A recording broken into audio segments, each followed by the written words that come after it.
চিকিৎসা নামে রোগীদের সাথে প্রতারণা সহ বিভিন্ন অনিয়মের অভিযোগে সিলগালা করা হলো রাজধানীর শ্যামলী ডক্টরস কেয়ার হাসপাতাল। সোমবার বিকেলে ওই হাসপাতাল পরিদর্শন শেষে সিলগালার নির্দেশ দেন স্বাস্থ্যমন্ত্রী। তিনি জানান, মঙ্গলবার থেকে শ্যামলী আসাদগেট এলাকার হাসপাতাল এবং পর্যায়ক্রমে ঢাকাসহ সারা দেশে বেসরকারি ক্লিনিক, হাসপাতাল ও ডায়াগনস্টিক সেন্টারে অভিযান চলবে। ডক্টরস কেয়ার হাসপাতাল, অনিয়মের শেষ নেই শ্যামলীর এই হাসপাতালে। চিকিৎসার নামে রোগীদের সাথে প্রতারণা চলে আসছিল দিনের পর দিন।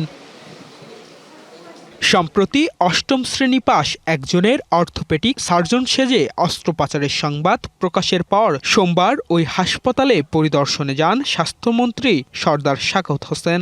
এ সময় জড়ো হয় ভুক্তভোগীরা। পরে ডক্টরস কেয়ার হাসপাতাল সিলগালা করার নির্দেশ দেন স্বাস্থ্যমন্ত্রী। এরপর রোগীদের সরিয়ে নেওয়া হয় আশেপাশের হাসপাতালে। আরও অনেক ক্লিনিকের আমরা রিপোর্ট পেলাম। কালকে থেকে আমাদের ডাক্তার সাহেবরা যারা আছেন, আমাদের ডাইরেক্টর হসপিটাল, আমরা প্রত্যেকটা ক্লিনিককে শ্যামলী টু আসাদগেট প্রত্যেকটা ক্লিনিক আমরা চেক করব। আমরা চেষ্টা করব তাদেরকে লাইমলাইটে আনতে, প্রপার নিয়মে যাতে চলে। স্বাস্থ্যমন্ত্রী জানান, পর্যায়ক্রমে ঢাকাসহ সারা দেশে হাসপাতাল, ক্লিনিক, ডায়াগনস্টিক সেন্টারে অভিযান চলবে। আমরা তো উন্নতি চাই, কারো পানিশমেন্ট চাই না, মানুষের সেবাটা যাতে পায়, এবং সেটার জন্য কালকে থেকে যা করা ইনশাল্লাহ আমরা শুরু করব।